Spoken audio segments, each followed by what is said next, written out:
All right, I'll move on to my first thing.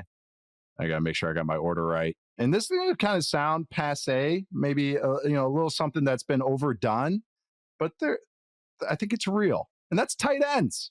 Tight ends are going to be a thing, and not just a guy or just like one guy getting used in a certain way. Groups of tight ends, the personnel groupings, tight end centric offenses are going to be a thing this year. And I know tight ends have been the biggest thing, the next big thing since Nam, and I get that, or at least the first Gulf War. But I see just a big push of multi tight end looks. And because I think the versatility has been unlocked, we're getting more tweeners, and receiving tight ends have more of a role now than they used to, because I think offensive play callers have become more creative. They've realized, we can do this with you and we can't do this with you, but we can find creative ways to make sure we only do the things we can do with you. But last year, 12 personnel, which is 2 tight ends, highest rate of 12 personnel on record since 2013, according to True Media. That's as far back as I can look it up. 22.1%. Only 3 seasons in the last decade have been above 20%. Plays with 2 or more tight ends on the field. So that's 13 personnel, 14 personnel, 22, all this stuff. 7.6% of football plays in the NFL last year featured 2 or more tight ends. That is the highest rate ever. And I can look this one back to 2002. We saw more tight ends on the field than we ever have last year in 2024. Everybody kept saying tight ends are coming, and it finally happened. We've all moved on, but tight ends are here. And there's a real reason for this. Defenses are lighter. Defenses are more comfortable being in sub, being in nickel, being in dime. So this is a way for offenses to get more beef on the field, but not just losing, and not just pure Mercedes Lewis types or Chris Manhertz types, more Trey McBrides, more guys that are in between that could be receivers as well as blockers, more balanced players. And just look at the MC West as kind of the epitome of what I'm talking about here. Cardinals with their 3 guys, Trey McBride, Tip Ryman, Elijah Higgins, all solid players, different type of roles.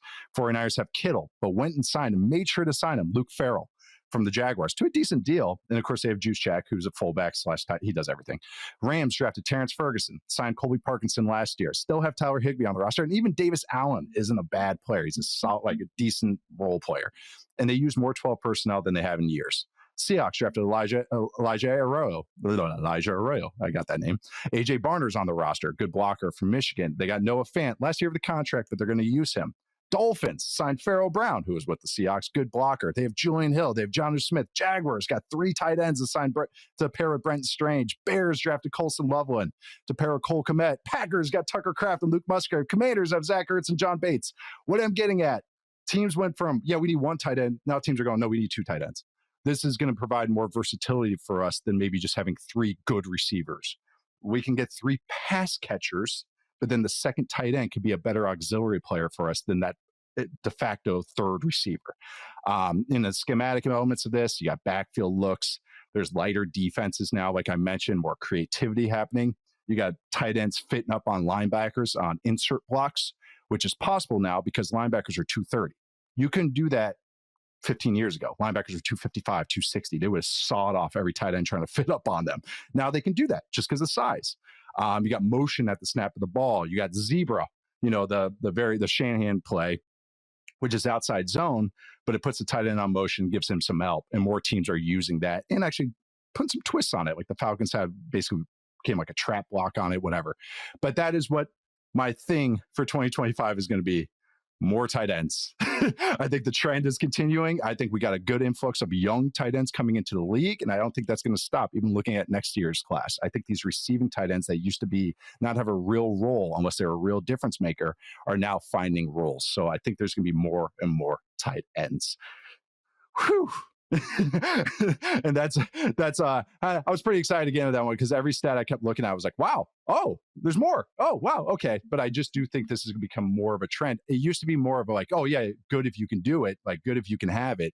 But now I think it's actually like people are finding these 245-pound players that have a role on the field now. So very excited to see what happens with the tight ends, at least in 2025 and beyond. I was about to say, it just seems like teams are investing more in them because I just looked up recent draft history. And even if you look back at like 2023, you had 9 drafted in the first 2 days of the draft.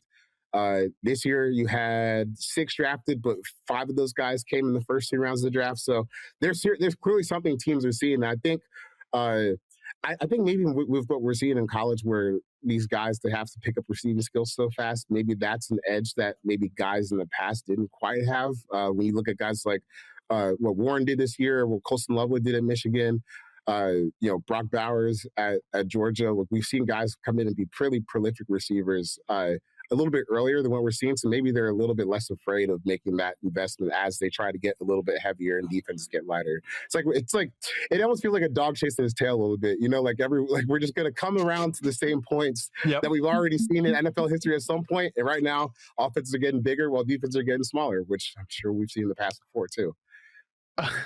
Okay, yeah, I'm glad that Charles went first, because I think my thought might be either stupid or a little bit too galaxy brained, maybe both. I kind of think this actually might be bad for the overall like production ceiling of tight ends. Because if you I don't know if this is true last year, but historically, when there's more tight ends on the field, that actually pushes more like yards per route run and targets per route run to the wideouts, which makes some level of sense when you just think about it like schematically and coverage wise, and just the players that are on the field then from a defensive side of it. But yeah, and really, like if you look at it right now, there's like two teams that I would say like ran their offense through a tight end last year. One was the Raiders, because like what else are you gonna do? You're gonna run that thing through Brock Bowers.